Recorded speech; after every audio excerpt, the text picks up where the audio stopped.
What's up, guys? Got my first deload workout update for you here. Not necessarily a big training block or cycle. It's only going to be 1 week, and they're not repeating workouts. But nonetheless, what I'm doing today, or what I did today, was 6 exercises in a circuit. I did 6 circuits, 2 warm-up circuits with absolutely no resistance.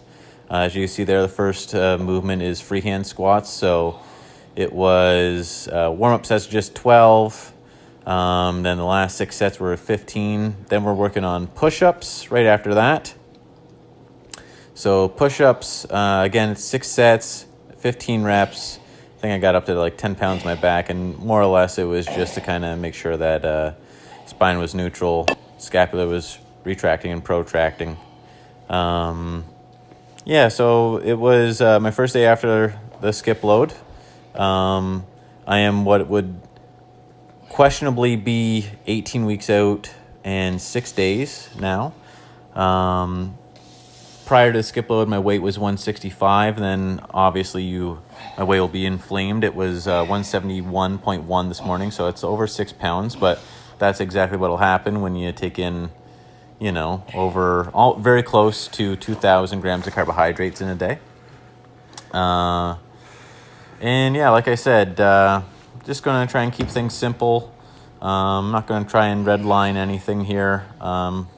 This is a week for sure just to let my body relax. Still going to get some stimulus in, but not going to be pushing too hard to failure or anything like that. So third movement in the circuit was freehand lunges.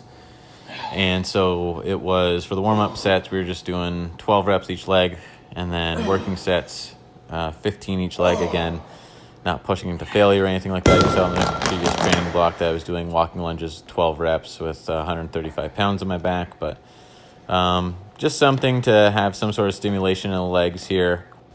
What I plan on doing is having 4 days that are kind of like this, where it'll be most major muscle groups incorporated into a workout, not really like hitting failure or not at a really high intensity.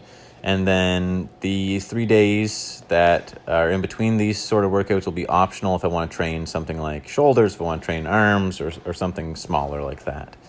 After the freehand lunges, I did pull-ups.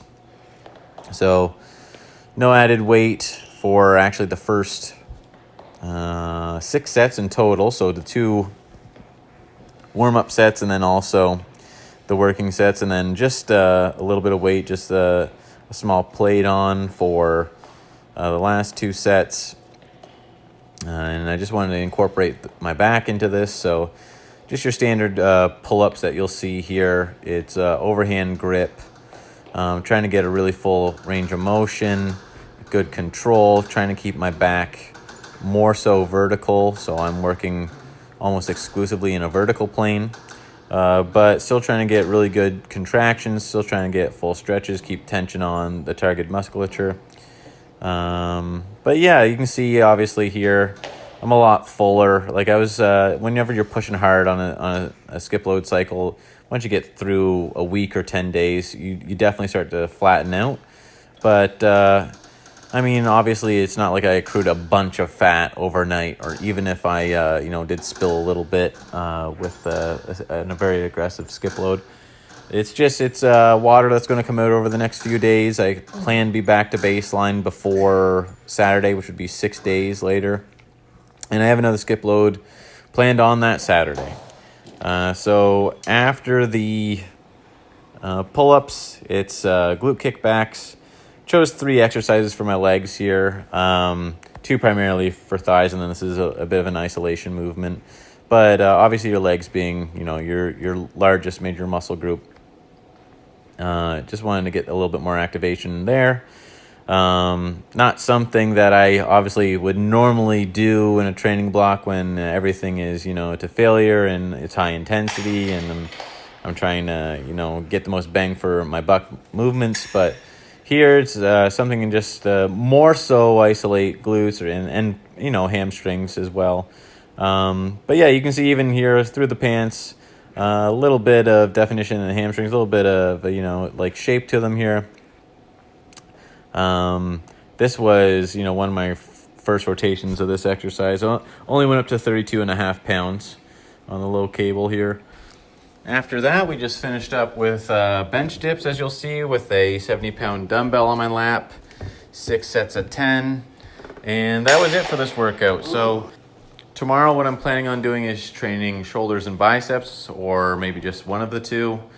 I would imagine that I'm going to drop over a pound tomorrow, so I'll be under 170.